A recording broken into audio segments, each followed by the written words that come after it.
The forgotten 19th century invisibility cloak, was it almost discovered? Imagine if you could walk into a room and no one could see you. Not because you were hiding, not because the lights were off, but because you were actually invisible. Sounds like pure science fiction, right? But what if I told you that over 150 years ago, a forgotten scientist came shockingly close to making this a reality? Yes, long before modern stealth technology, before Harry Potter's invisibility cloak, and before scientists today began experimenting with metamaterials, there was a 19th century physicist who may have been onto something groundbreaking. But here's the strangest part. His discovery was forgotten. Buried under other scientific advancements. Some say it was simply ahead of its time. Others wonder. Was it ignored on purpose? Today, we're uncovering the lost history of the Victorian-era invisibility cloak, and trust me, you won't believe how close this forgotten genius got to making invisibility real. The man who bended light. Our story begins in the early 1800s with Sir David Brewster, a Scottish scientist and physicist who had a deep fascination with light and optics. You might recognize his name. He's the guy behind the Brewster's angle, a fundamental principle in physics that explains how light reflects and refracts on surfaces. Oh, and he also invented the kaleidoscope, yeah. That toy with colorful mirrors inside. That was his work.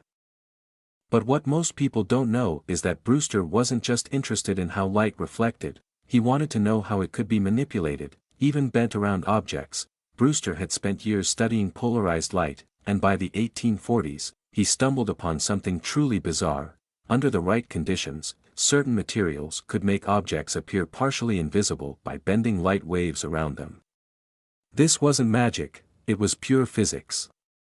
Brewster theorized that if one could find the right material, with the right refractive properties, it might be possible to create a kind of invisibility effect. The first invisibility cloak experiment. Now, here's where things get really interesting. Brewster started experimenting with different glass materials, reflective coatings, and specialized lenses.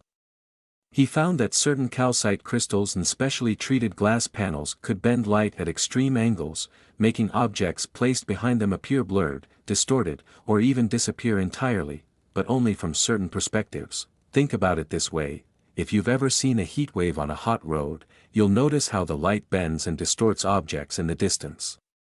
Brewster believed that, in a controlled setting, this effect could be engineered to make objects disappear. Reports suggest that his early invisibility tests were successful, at least to some extent.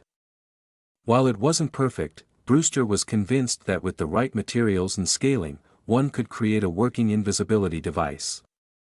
But then, his research faded into obscurity. Why was Brewster's work forgotten? This is where things take a mysterious turn.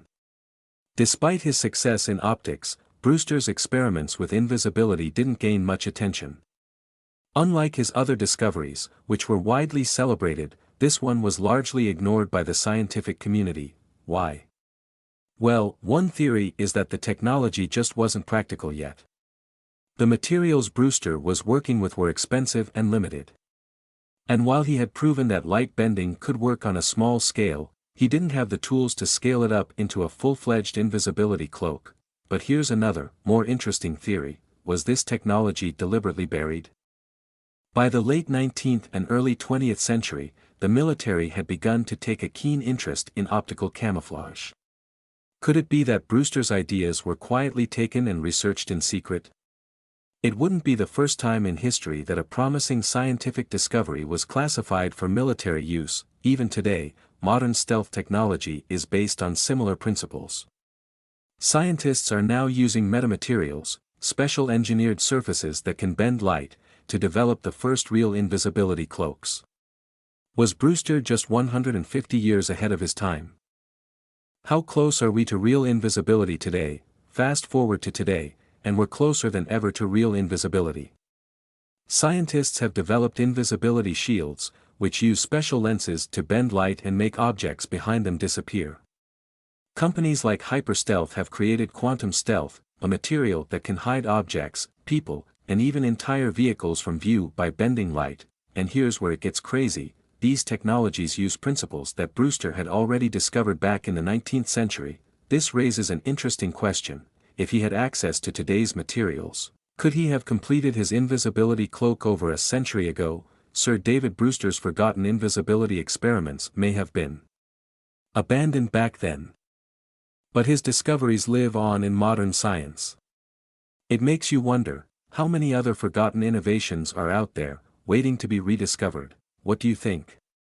Was Brewster just ahead of his time, or was his research deliberately overlooked?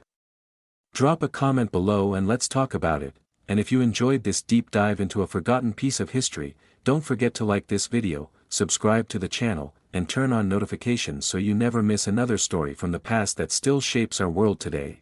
Thanks for watching, and I'll see you in the next video.